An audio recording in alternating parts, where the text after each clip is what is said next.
তো গাইস, প্রথমে টিকটক ভিডিওটি দেখো, পরে এই ভিডিওর ফানি কমেন্টস পড়া হবে। So let's go. আমার বিয়ে অনেক সিম্পল হবে, সো আমি আসলে মসজিদে বিয়ে করতে চাই, সিম্পল ওয়েতে, একদম খেজুর দিয়ে। আমার আসলে কখনোই প্রোগ্রাম করে অনেক টাকা খরচ করে বিয়ে করার ইচ্ছা ছিল না। সিম্পলভাবে, মানে যেটা হয় না যে কাজী দিয়ে বা হুজুর দিয়ে, এভাবে ইচ্ছা ছিল। কখনো আমি আসলে ওইভাবে প্রোগ্রাম করে বিয়ে করতে চাইনি।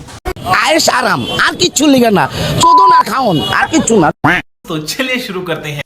কাপড় খুললা ঘুরে বেড়াবি আর বিয়া করার সময় খেজুর খায় মসজিদে বিয়া করবি। বা कौन है ये लोग, कहाँ से आते हैं? বিয়ে করবেন ভালো কথা, তা বাম হাত দিয়ে বলে গোথা দিলেন কেন? বিয়ের বয়স চলতেছে তাই গালাগালি দিলাম না, সমাজ খারাপ করবো। আপনার তো বিয়ের আগে যা হওয়ার হয়ে গেছে। আমি তো ভাবছি ওনার মেয়ের বিয়ের কথা বলতেছে। বিয়ের দাওয়াত দিয়ে আমি আপনার জন্য 2 পিস আজোয়া খেজুর নিয়ে যাব।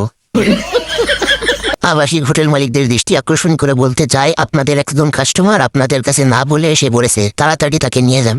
আমার ভুল হয়েছে, ক্ষমা করে দেন। দোস্ত, টেনশন মাত করো, তোমার জন্য পাত্রী রেডি। বোন, তুই তুলো দিয়া যা, ওইখানে বিয়ে কর।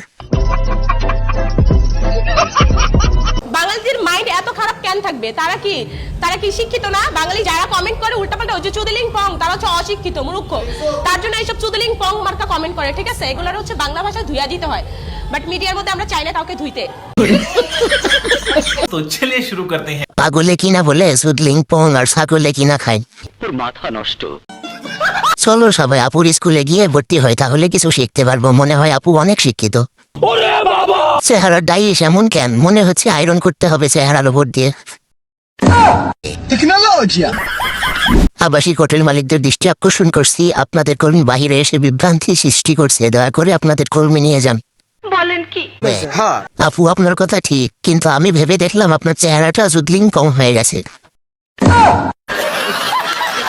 আপু, ও একটু ভুল বলেছে, ওখানে জুদলিং পং বলা যাবে না, বলা দরকার ছিল সিসিং ফাক।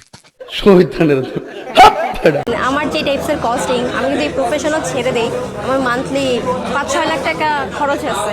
তো এই টাইপসের অ্যামাউন্ট যদি সে বিয়ার করতে পারে, হয়তো আমি তাকে নিয়ে বিয়ের চিন্তা করব। বাট এখন আরো 2-3 বছর পর, এখন আমি বিয়ে করার কোনো চিন্তা করছি না।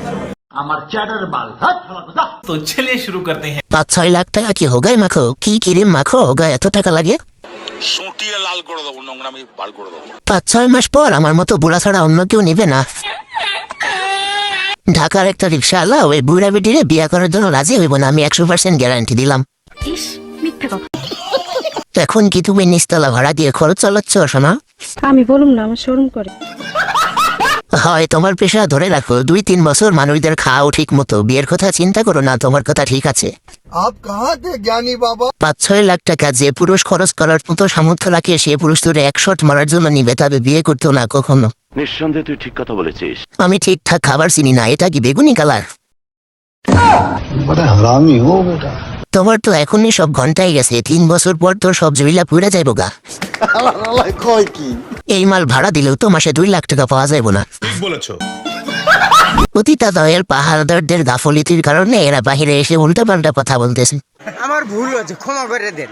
বিয়ে করে কি করবে? বিয়ের পর যা করবে তা এমনিতেই করে।